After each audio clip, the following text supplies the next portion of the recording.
evening, everyone. I'm your host, comedian, magician, Danny Whitson. But it's all tricks aside, because tonight we're turning the paranormal into the normal. Join me as we explore the gray areas of reality. We're going to talk all things paranormal, UFOs, ghosts, cryptids, and aliens, and see how it's all connected. This podcast is brought to you by the Experiencer Support Association, and we are live. So if you're an experiencer yourself, or you're just plain nosy, be sure to send me your question and subscribe to the podcast. Now, get ready, because it's going to get deep. No, really, we're going to go way out there, because this is Beyond the TinFoil Hat.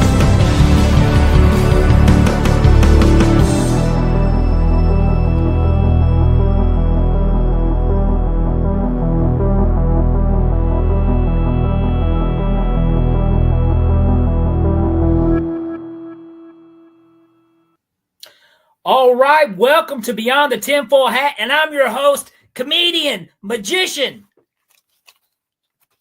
and paranormal junkie, Danny Whitson. And guys, boy, do we have a show for you tonight. But before we get started there, a little bit of news. We had the NASA just landed on the moon. Yeah, we had a lunar landing. You may not have heard about it. Thank you, mainstream media. Thanks a lot. But yeah, most of us are just now finding out that we landed on the moon today. And then there's some of us who had to deal with a massive outage with AT&T cell service. Are the two connected? I don't know. Who knows? But anyways, other than that, we're going to get right into tonight's show with our really, really cool guest. He's a freelance journalist, author of several books. He's a 2022 Independent Press Distinguished Book Award winner. And his latest book, a science fiction novel, For All We Know, is now available for pre-order. Let's welcome author Mike Fiorito. Hey, Danny, thank you for having me on. I love that intro, man. I'm doing great. I love what you said, making the paranormal normal in the intro. Yes. Well, I tell you what, Mike, let's do this. I gave you a quick little introduction here, but if you don't mind, you care to let the viewers learn a little more about yourself? Sure. I'm as Danny said, I'm an author, journalist. I do a lot of music journalism. And to be honest, the music journalism has led me to this paranormal UFO interest.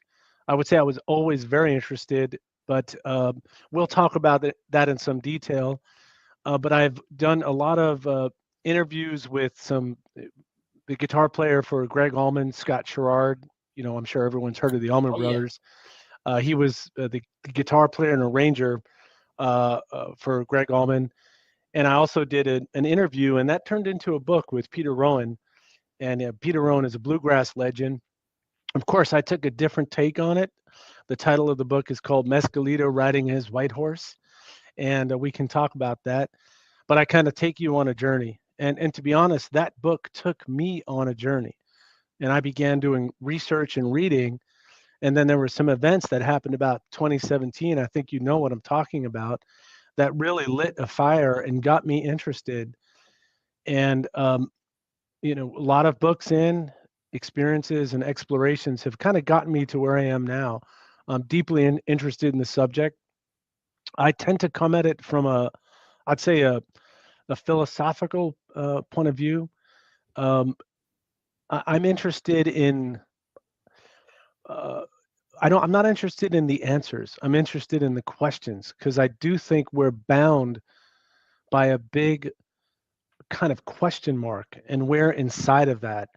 And we can explore and we can share, and it's important to be open and that's what I love about a program like yours, is people can come and talk about these things, and you don't have to hide in the corner and feel like you're a weirdo that you have to hide what's happening to you, what has happened to you, what you know to be real. So that's kind of a little bit about me. And I'm with you, Mike. I like to think of the philosophical. I explore that a lot, and almost with anything, Hmm. it's more about the questions than it is the answers, because it's even in this topic of UFOs, is like there are, anytime when you look for an answer, you seem to find another question. Right. Uh, and and not to go too deep here, even though it's beyond the tinfoil hat, but I mean, there's always, sometimes that's what you should seek is the questions, Hmm. and some questions never have any answers. Yep. Now with you, okay, so you're a musician and an author, so it sounds like you were a musician first before you got into writing books. Yeah. A big fan of bluegrass, which I find super interesting about you. If you guys may not know, now, Mike, you're from New York City. Is that where you're Yep. born and raised, grew up, correct? Yep. In New York City. Now, the beautiful thing about New York City is it's just a culture bowl of everything. So you can find something you like somewhere in that city, and somebody will know something about that. Not really the case any other places in the United States, y'all. If you go, to California, you're not going to find a whole lot of bluegrass fans. Probably not. And so, and same thing with other places. I mean, I'm sure they're out there, but it's not. It's such a big cultural thing where I'm from in Tennessee. That's such a really cool thing to see someone from New York City who is a big bluegrass fan. Now, have you always been, a fan of this music, or what caught your ear? Yeah. That's a great question. Great question. So, I mean, I started out like, most guys my age into rock and roll, into the Allman Brothers, into the Grateful Dead, into Led Zeppelin when I was younger. And so there was a band that Jerry Garcia played with called Old and in the Way. And Old and in the Way, they were it was a mixture of Vassar Clements on fiddle, who played with Bill Monroe, really coming from the source. And you had some kind of hippies as well playing in that band. And you had Peter Rowan. So Peter Rowan was a student, basically played in Bill Monroe's with the Bluegrass Boys.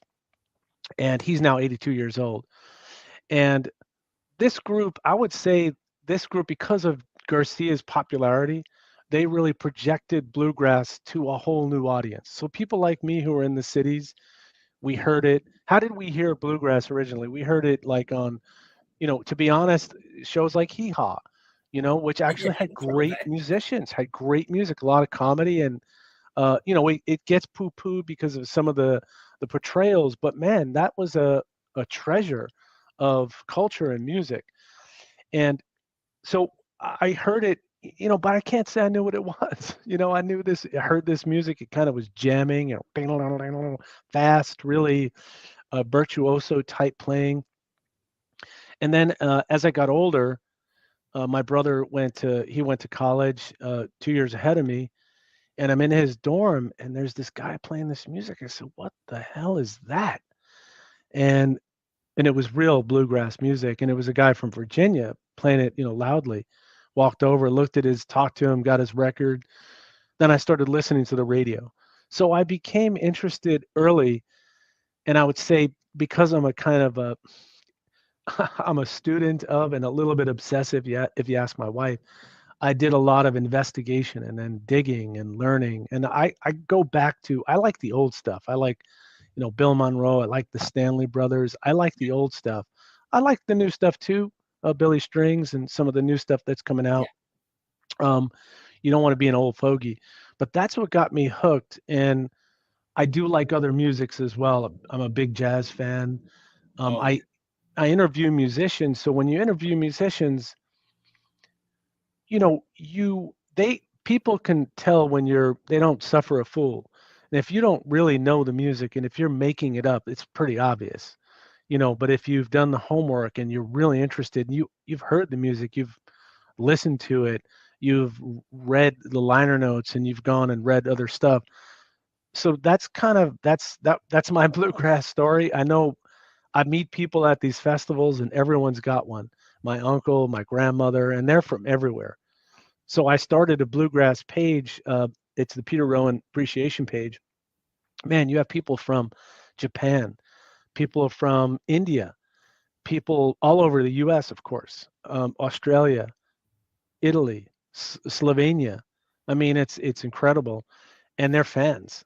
They're real fans. And the one thing, like, and this is something that all of us can relate to, whether if you listen to whatever type of music you prefer, is the magic that music holds over our feelings, our moods. So there's something, I don't even think it's explainable.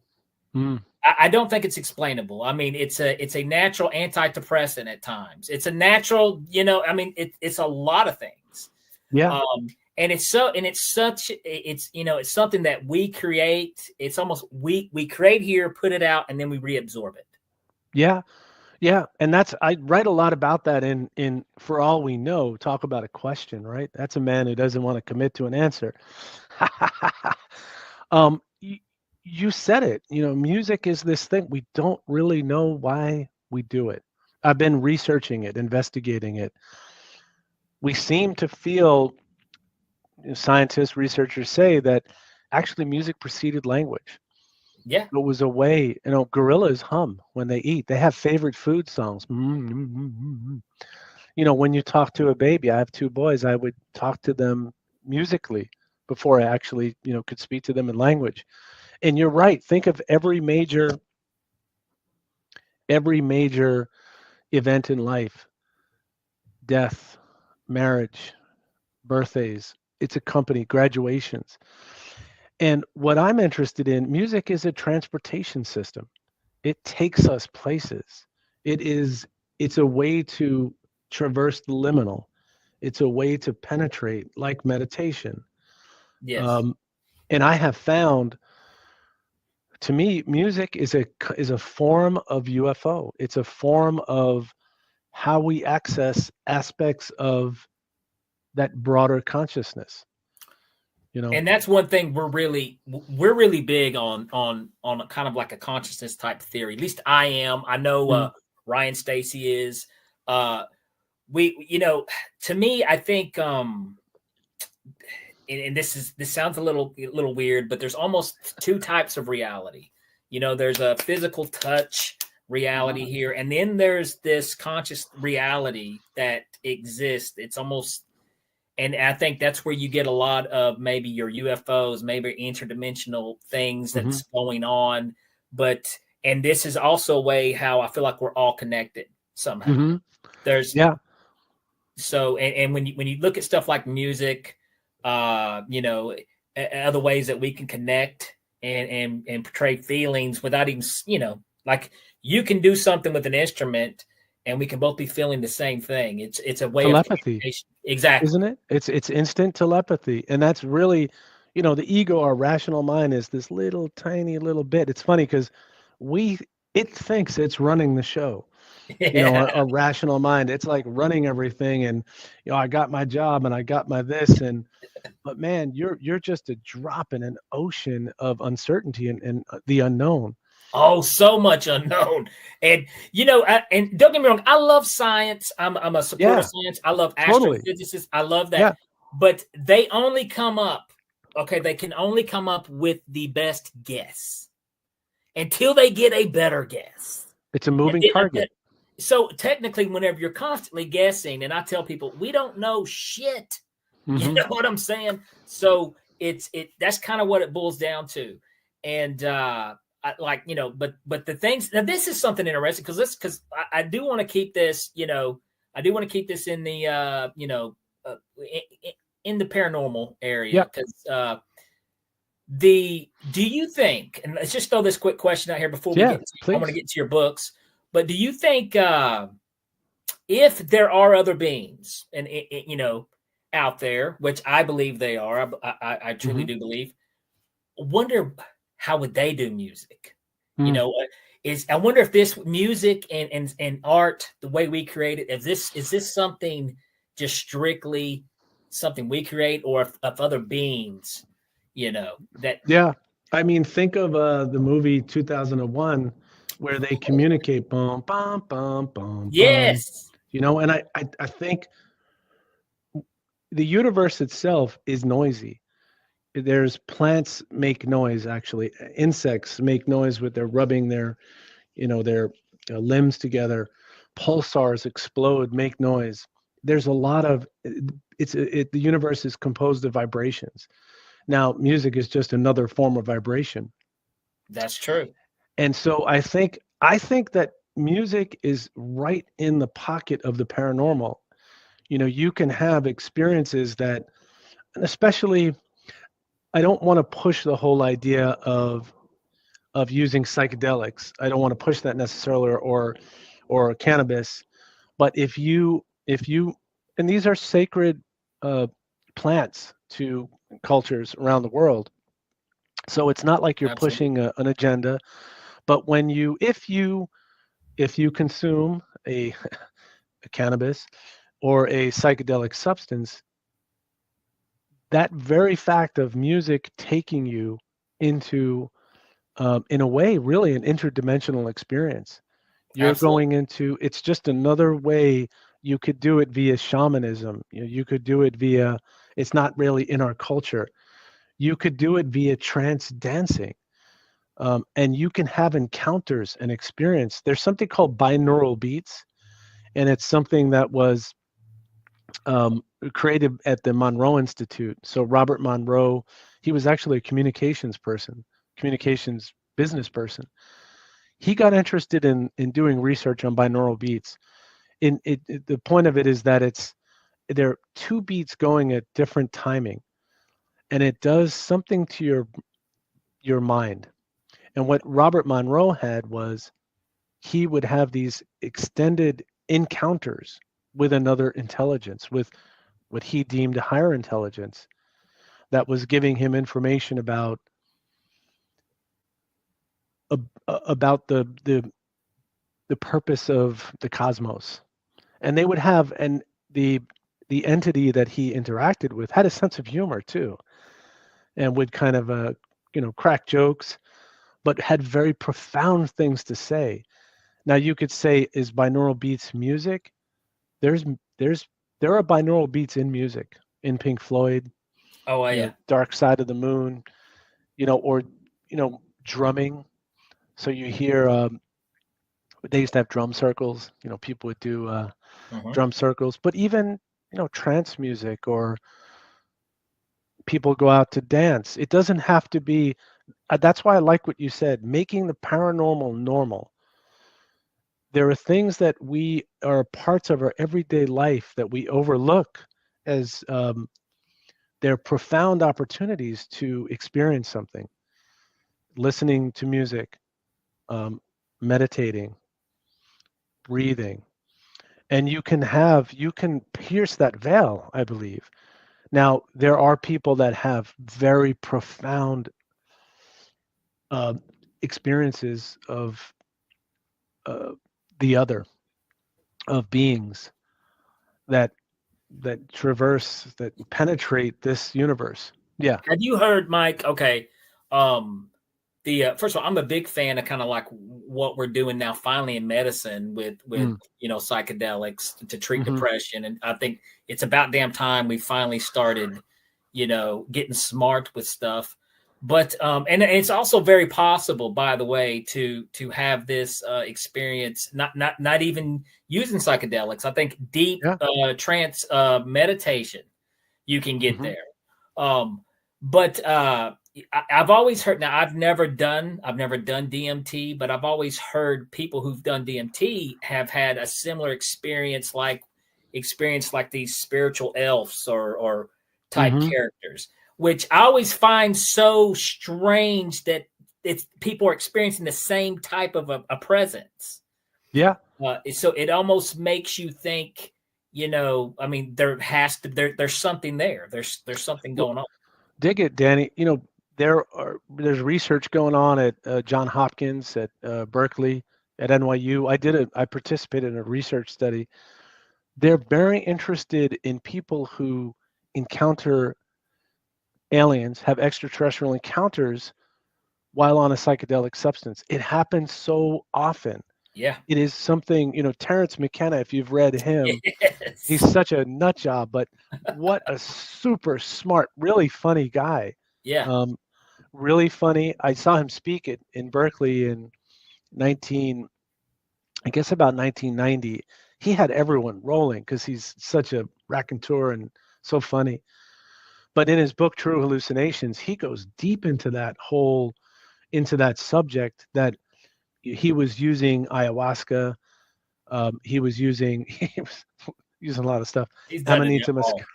muscaria, and he was interested in that in these experiences, he would have these elaborate encounters and communications.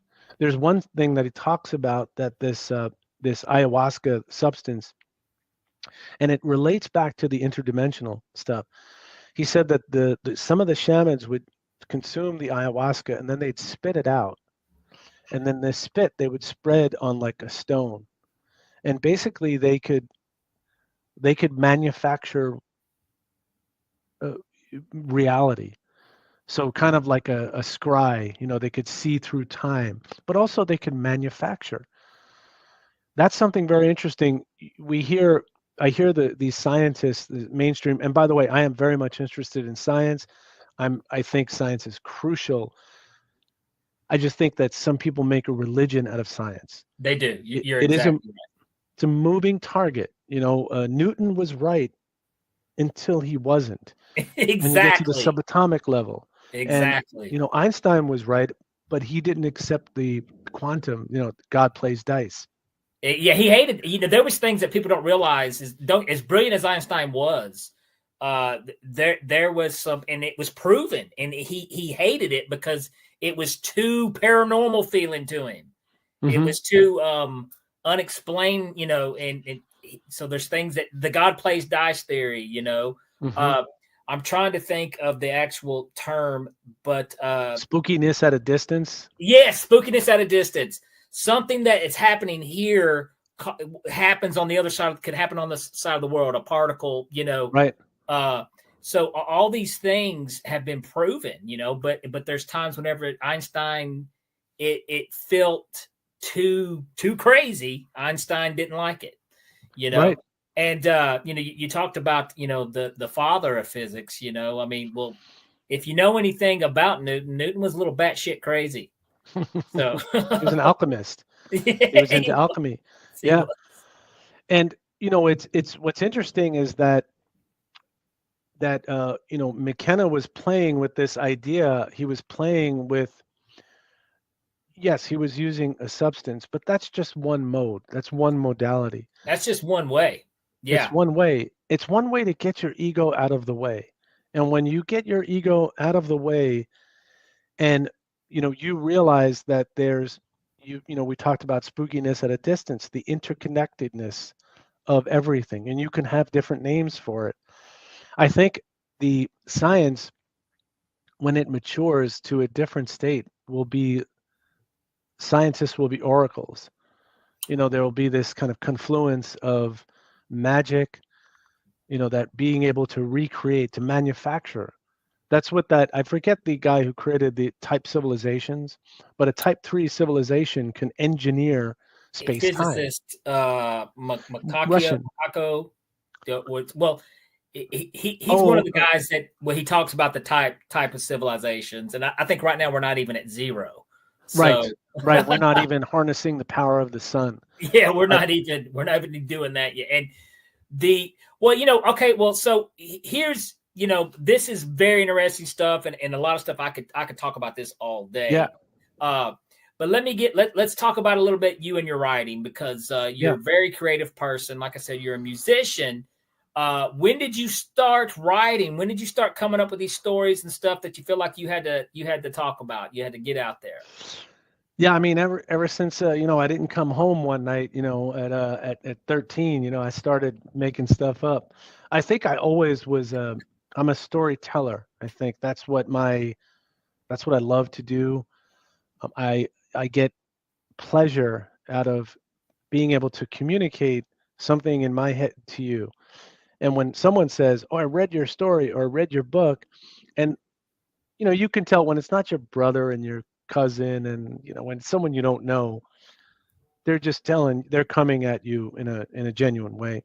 Absolutely. But that's such a moving feeling, and in a way, That's a paranormal type of thing. I'm communicating. I'm not sitting with you. I'm telepathically communicating with you via words. I could be dead. We're Oh yeah. communicating across space time, and that's the beauty of it. With the music writing, I feel like I'm a historian a bit. I want to capture. I want to. People look back on certain things and say, "Oh, that was 1965. I read this article," and you're contributing to that. But I started writing. I'd say science fiction is really what captured me. I started writing science fiction stories a long, long time ago, and I also did a lot of comedy writing. I did these. Nice. When I started to get serious, which is really about 20ish years ago, I met someone that looked at my writing and said, "Hey, did you submit this?" And I said, "No." Well, why aren't you submitting your writing? Well, submit your writing. Then he called me up. He said, are you finishing that story? Here's a great title for it. And he just kind of, he looked after me because he's a writer. He's a professional writer, and inspired me to get that completing. I think that's the thing you have to do with any art, with anything. You have to complete something. I totally agree. One of the things that you mentioned earlier, like, with your storytelling, and whenever, Mike, you're dead and gone, those stories are going to be there forever. And so a lot of times, if you can put yourself out there, put your art out there, it's another way of you living forever. Mm-hmm. And, I think there's, and back on the whole consciousness, we exist in this other type of realm. I think there's something to that as well. Mm-hmm. I've got things out here in the ether that's floating around that I hope will keep people listen to for years and years to come, Yeah. So it's a message in a bottle. Absolutely. Absolutely. Now, you said you're a big fan of science fiction. Now, here's the thing, okay? I like science fiction. I do. And I'm trying not to sound like that old man, but damn, this is the reason why I love science fiction. I'll tell you this, because it wasn't reality. It was somewhere I could go in fantasy. But now that I'm getting older and AI and all this crap, and I'm like, damn it, I feel like I'm in a science fiction movie and I don't know if I like it, I hear that. But I think you look at the Bible, you look at the Old Testament, you look at the other traditions of spiritual writing, man, that looks a lot like science fiction. It does, the guy comes in a chariot, it's all full of blazing fire, and there are angels, guarding the chariot and shooting lightning bolts, and he speaks in this booming, thunderous voice. That's science fiction. But I hear you. I think what is happening too is, it's interesting. We talked about, all of us, we all want to feel we are in control. We want to feel like I have my job, I have my thing, I do this thing, it's in a box, I can control it, I know what it is, but we can't. But we crave fantasy everywhere we go. We crave it in music. In the most rational person, whoever we think is the most buttoned up, they're probably the craziest. Oh, yeah. But we want it. I mean, we go to sleep every night and we dream, and we visit. My dreams, by the way, are a great source. I have a lot of UFO dreams, and it's a great source.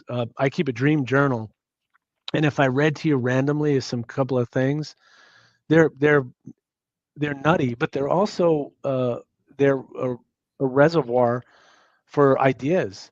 That is awesome. You know what, Mike? Definitely. I'll tell you what, if you don't mind, I'd love to hear something. Yeah. I do want to say this real quick. How you talked about how we crave fantasy. All right. Now, I've thought about this probably too much, more than a normal human being has. But whenever I go to think about, you look at us on an evolutionary, process here. We have eyes because light exists. We have ears because sound waves exist. We have, we have vocal cords to communicate. We have these things for reasons, for evolutionary reasons. why do we have an imagination?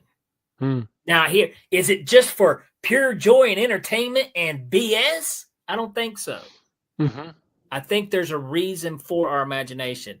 I think, I don't know what philosopher said, but basically, if you can imagine it, either it can exist or has to exist. Mm-hmm. And sorry, I forgot the name, but I'm a big fan of that. You know, I think there's a reason why we have an imagination, and it's not for make believe. Yeah. You know, I mean, if you, you know, as far as I know, we're the only creature on this planet that questions our own existence and why we're here, who put us here. Mm-hmm. But I don't think if there was no reason for having that imagination or that thought, we wouldn't be able to do it. Yeah. Just like same thing with everything else we have. There's a purpose for it. Yeah, So it's a wild thing that we can think that I can speak to you in real time and my brain can process what I'm thinking as I'm saying it, and I can spit out something, and I could talk poetry, and I could, whether it is nobler in the mind to suffer the slings and arrows of outrageous fortune or to bear arms against a sea of troubles, or I could sing. Uh, what I like what Jung said, that we have this collective unconscious. So there's this we share these this repository of archetypes of a consciousness that's beyond, it's transpersonal, and it's something we all share. We share across, human beings share. I I I do believe that there is other intelligence. You know, we are looking for intelligent. I think SETI was a kind of silly program, you know, as um, much as I liked it when I was a kid, but uh, there's intelligent life everywhere. There's yes. intelligent, there are insects communicating, there are birds with complex I mean, melodies heck, that they crows. They just found out how intelligent crows crows, really are. It's insane. exactly. Yeah. You know, and corvids, they can bury their reserves and find them. They mourn their dead, corvids. You know, mockingbirds can memorize melodies up to like 3 minutes or more. Yeah. It's And they're gotten a mate. They get a mate. You know, the mate is, it's the males that do it largely, and well, it's kind of impress the females. this is one thing. Okay, I knew we do have a question coming up here, and I kind of want to connect this because you talked about you had some really crazy dreams, a lot Yeah, of extraterrestrial, maybe but we do have a question here from Space Odysseys. yeah, He wants to know: has Mike had an experience? Have you had yeah, maybe a UFO, maybe experience, paranormal yeah. experience? I have. I've had. I would say it largely comes through dreams. Is where, and I'll read a dream. I did have an experience. It's funny. I didn't at the time. I didn't think it was, but I'm now thinking about it. This was. It was just after 9/11, maybe 9/13, 2001. Everybody in New York City was looking up at the skies. Everyone, all the time. We were terrified. I'm walking in Union Square, major thoroughfare, lots of people. I look up and I see, it looks like a, a carrier. It's gigantic and it's still. And there are clouds that are kind of wispy clouds that are blowing. This had to be, I'm not good at distances, but a couple of 1,000 feet in the air. No one looked up. This is a time when everybody's looking up. No one looked up. Oh wow. I saw it. Now, maybe it was just a military craft. It's very possible. What strikes me in thinking about it now is, why did no one look up?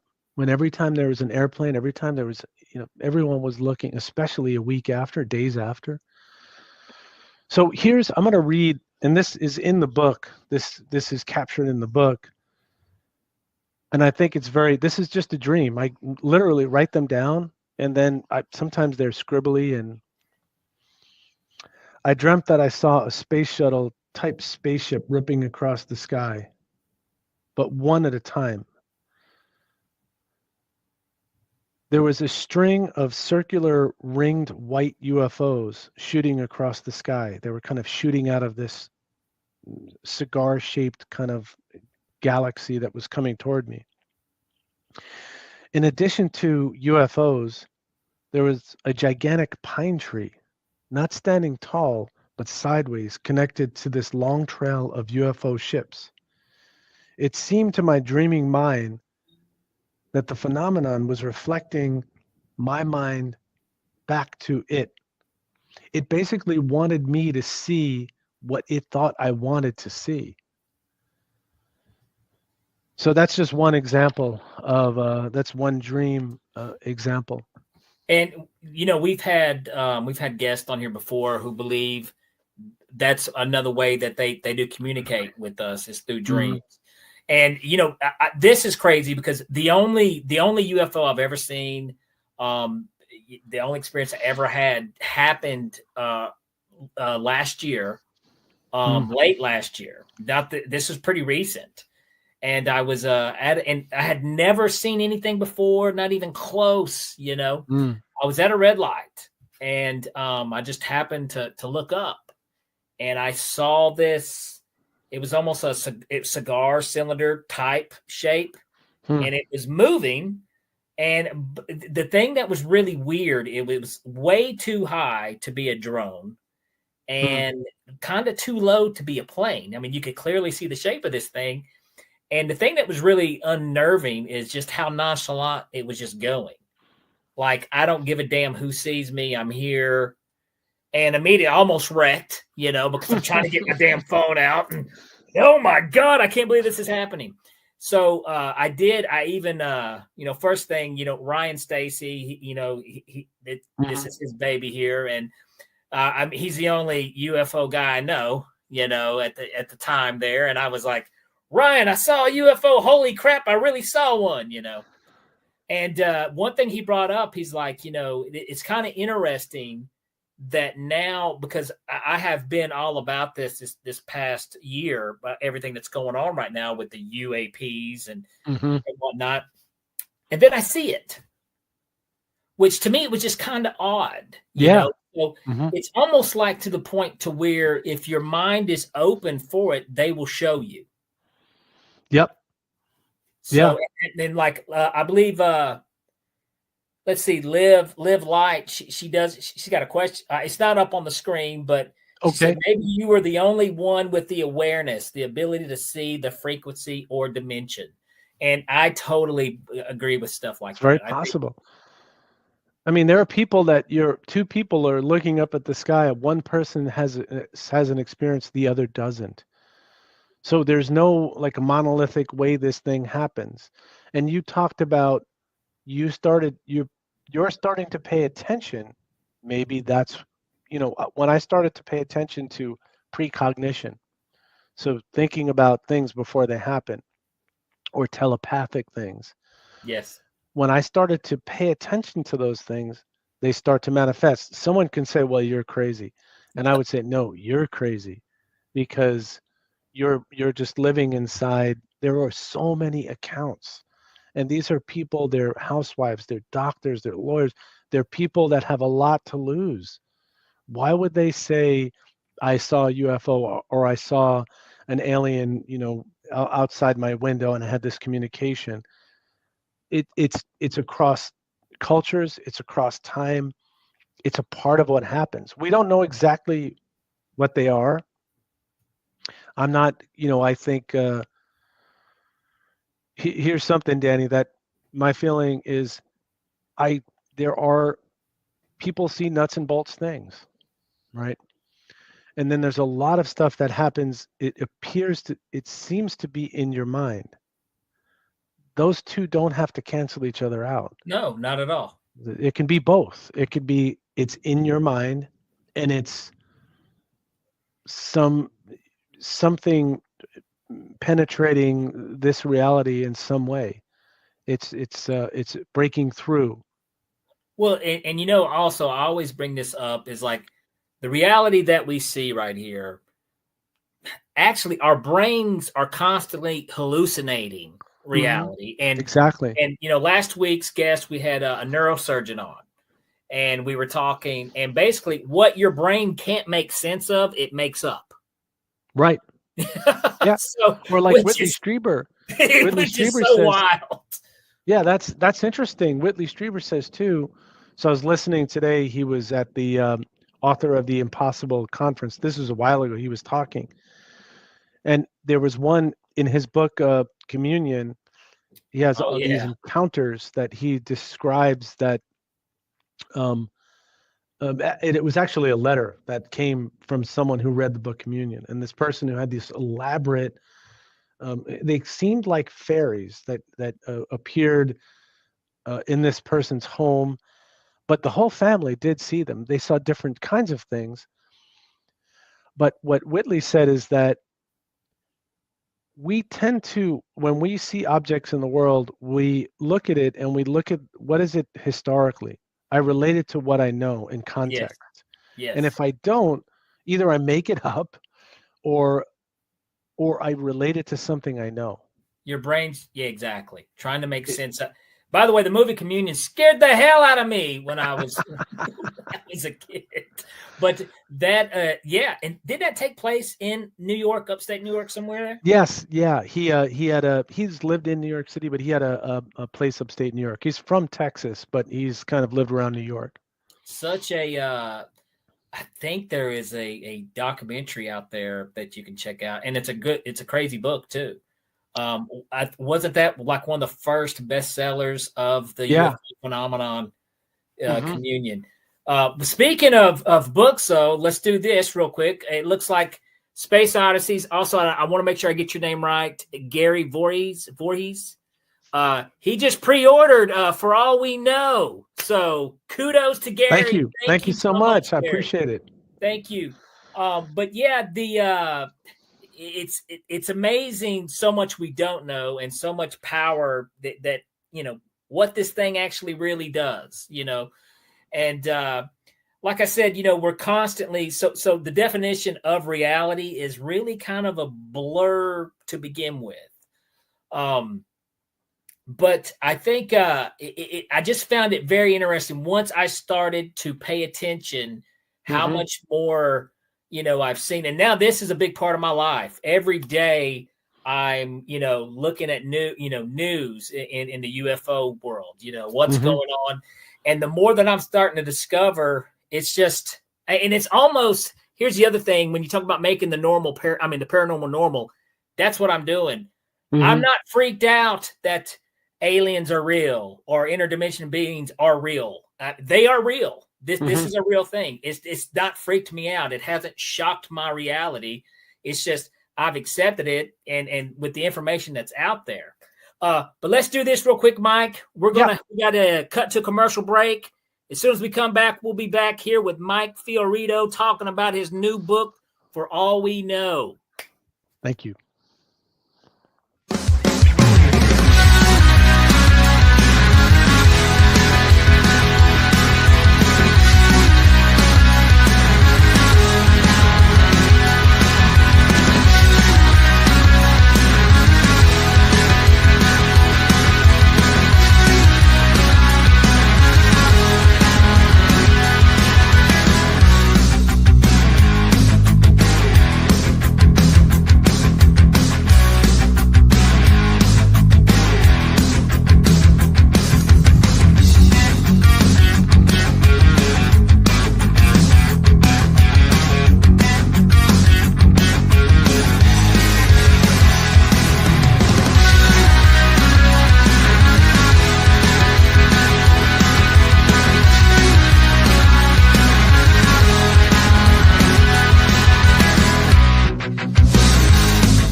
Have you ever wondered, or maybe just thought to yourself, if there were others just like you? People with extraordinary abilities, psychogenic advancement, and perhaps unique intuitions. Maybe you just wondered if there were other people who experienced unimaginable, unexplained, or even unusual and paranormal events. Are there people who have more questions, more fears than answers? Well, you're not alone. You've never been alone. We believe you. Sign up for EA today.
Business.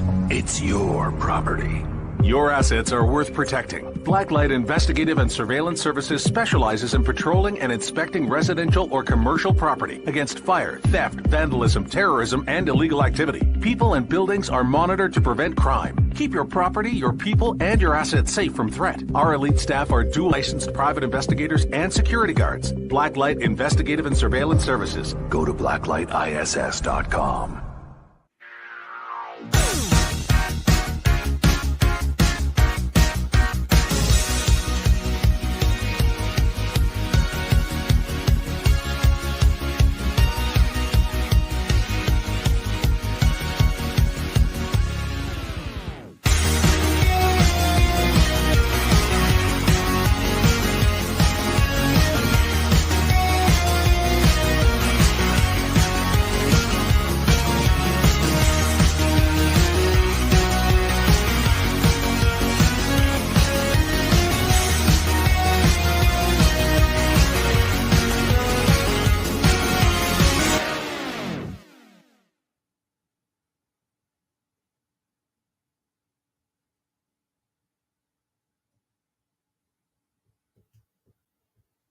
All right, welcome back. And if you're just now tuning in, we have been talking with science fiction author Mike Fiorito. Mike, well, let's do this because we haven't had a real good chance to talk a whole lot about this book for all we know. Said it is a UFO science fiction book. If you can, without giving any spoilers or giving too much away, but can you tell us just a little bit about it? Sure. And one thing, if I may, I just want to get up and show the T-shirt I'm wearing. Nice. So this does factor its way into the whole formula of the book. The book is very much. It is. I got a review and it wasn't published yet, but it's out of the UK. And the book says the review says it's a very untypical UFO book.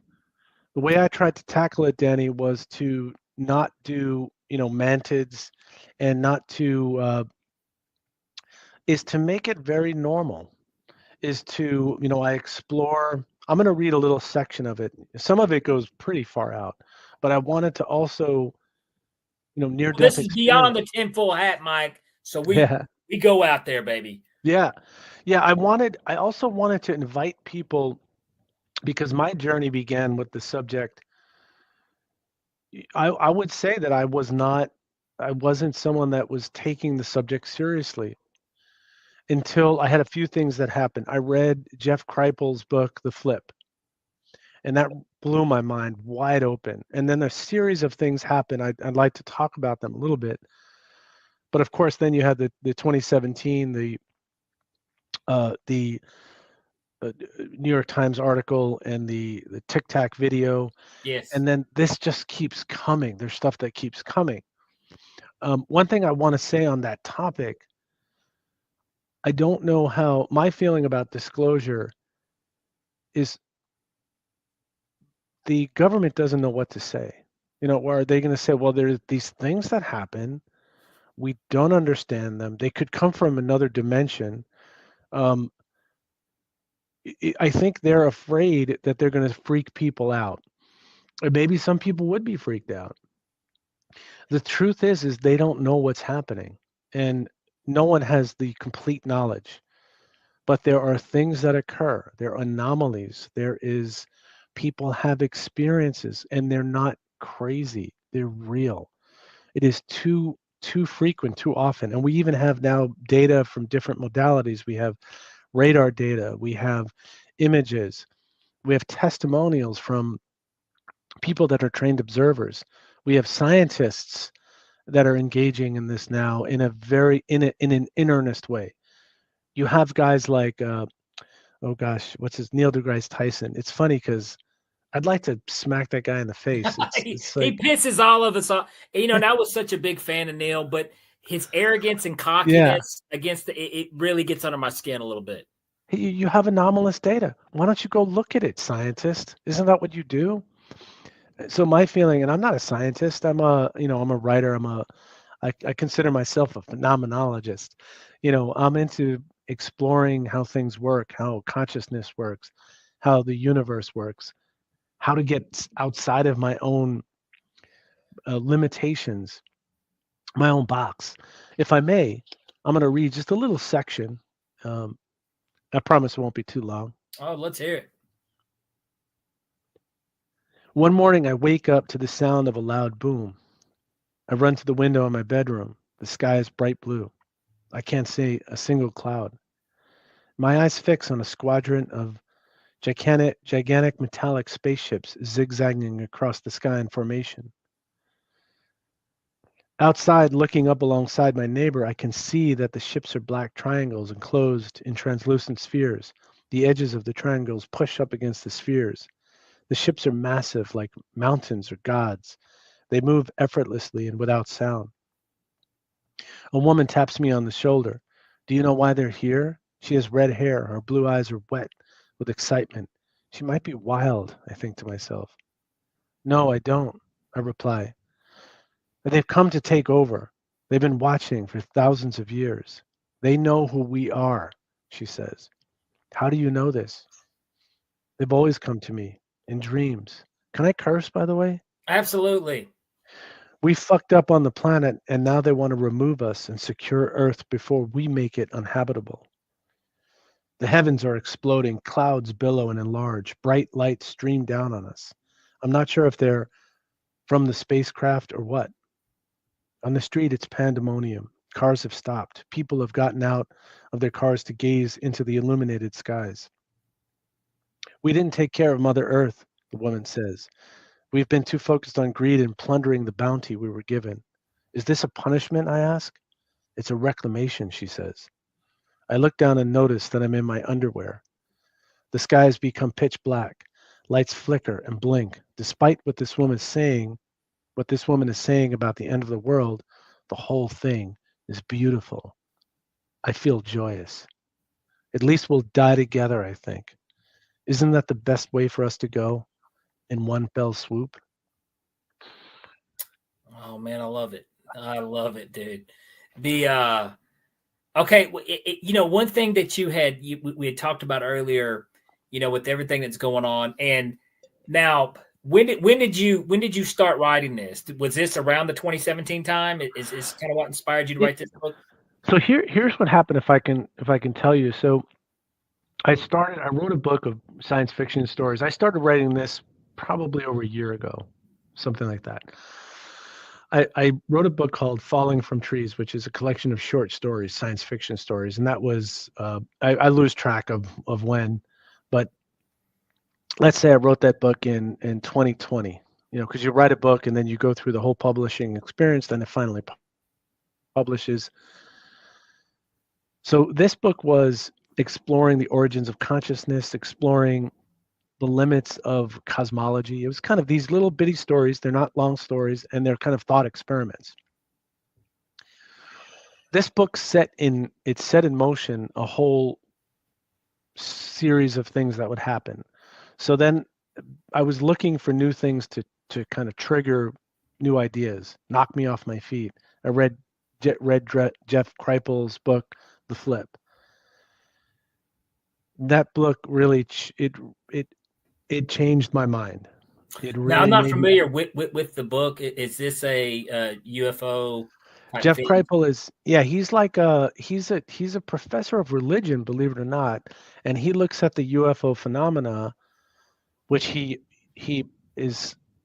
doesn't doubt what people are saying. He listens to people, and he says this is kind of like how a religion is formed. Something miraculous happens in the sky, comes down from outer space, does something to us.